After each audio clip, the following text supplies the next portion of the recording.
All right, here's a question for you. Can something melt, boil, and freeze all at the exact same time? I know, it sounds like a complete riddle, right? But today, we're going to explore this single perfect point in thermodynamics where the rules of matter, well, they seem to just bend. I mean, it just feels like a paradox, doesn't it? The whole idea of something being a solid, a liquid, and a gas all at once. That seems to fly in the face of everything we learned in high school physics. But here's the thing, this isn't science fiction. Not at all. It is a real, observable state where a substance is just caught in this frantic dance of melting, boiling, and freezing, all happening in the same instant. So, how is that even possible? Is it some kind of loophole in the laws of physics? All right, let's break it down. Turns out, it's not an impossibility at all. In fact, it's a very specific, totally predictable, and believe it or not, super useful point that scientists can find for just about any substance, as long as they can get the conditions just right. So let's pull back the curtain on this whole mystery. To really get it, we've got to use its proper name. We're talking about the triple point. Okay, so the key words to hang on to here are unique, temperature, and pressure. This isn't something that just happens over a big range, like water freezing on a cold day. No, this is a single, razor-sharp point where solid, liquid, and gas all meet in this perfect, delicate balance called thermodynamic equilibrium. Probably the best way to get your head around this is to think of a substance's different states kind of like territories on a map, right? You've got the land of solid, the sea of liquid, and the sky of gas.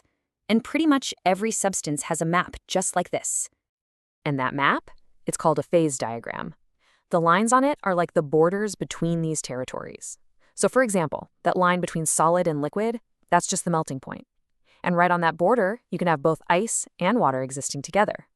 And the line between liquid and gas, yep, that's the boiling point. But there is one super special spot where all three of those borders intersect. That's the location we've been looking for. There is only one place on the whole map where solid, liquid, and gas can all touch. And that one single intersection, that's the triple point.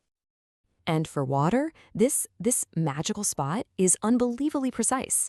The temperature has to be exactly 273.16 Kelvin. That's the scale scientists often use.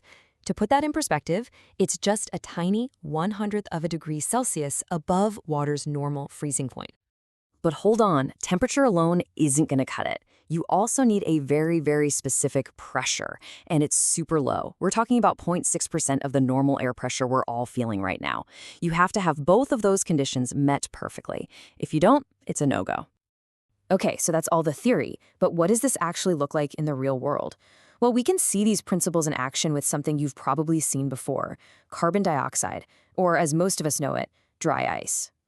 So you've probably noticed this, right? Dry ice doesn't melt into a puddle. It just seems to vanish into a gas. That whole process is called sublimation, and the reason for that is simple. At our normal atmospheric pressure, the conditions are all wrong for liquid CO2 to even exist. If you actually wanted to see it melt, you'd have to crank the pressure way up, like over 5 times the pressure of our atmosphere. And believe it or not, you can do that with a really simple setup. If you take some dry ice, seal it inside a little plastic pipette, and then warm it up, that gas it's creating has nowhere to go, so the pressure inside that tiny bulb just skyrockets, and that pressure forces the solid dry ice to melt into a clear liquid. You can literally see it happen. But the grand finale is the best part. Eventually, that pressure gets to be too much, and the pipette just bursts, and in that split second, the pressure drops right back down to normal, and boom, that liquid CO2 instantly freezes solid again. It's just an amazing way to see how incredibly important pressure is for a substance's state. So yeah, it's a really cool experiment.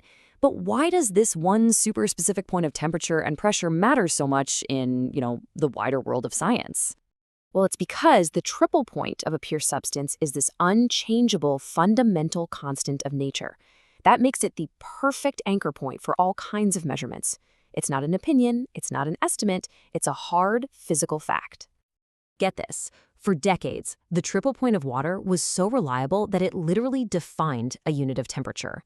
The Kelvin scale was set up so that water's triple point was exactly 273.16.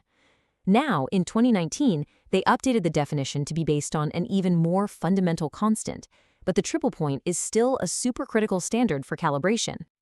And the uses just keep going. Scientists use these things called triple point cells, basically super pure substances sealed in a container, to calibrate the most sensitive thermometers on the planet.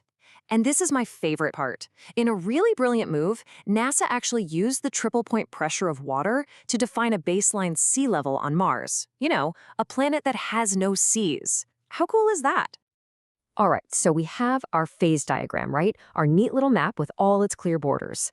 But what happens if you push a substance so hard that you go right off the edge of that map? Because if you push a substance far enough, way beyond the familiar territories of solid, liquid, and gas, you find something else entirely. Something really, really strange. At extremely high temperatures and pressures, you can enter this whole other region called a supercritical fluid. And in this state, the substance isn't quite a liquid and it's not quite a gas. The line between them, the distinction, it just vanishes. And this is where things get truly mind-bending. You could start with a liquid, right? Then you could heat it up and pressurize it into a supercritical fluid. And then lower the pressure. You'd end up with a gas, but you'd never have seen it boil. The change is completely, totally seamless. And that leaves us with a pretty fascinating final thought. We started this whole journey with the idea of a single, super precise point where these phases meet. But now we see that if you push things to the extreme, those neat, clean lines on our map can actually blur and vanish entirely. It really makes you wonder, doesn't it? What other fundamental rules of our universe have blurry edges that we just haven't discovered yet?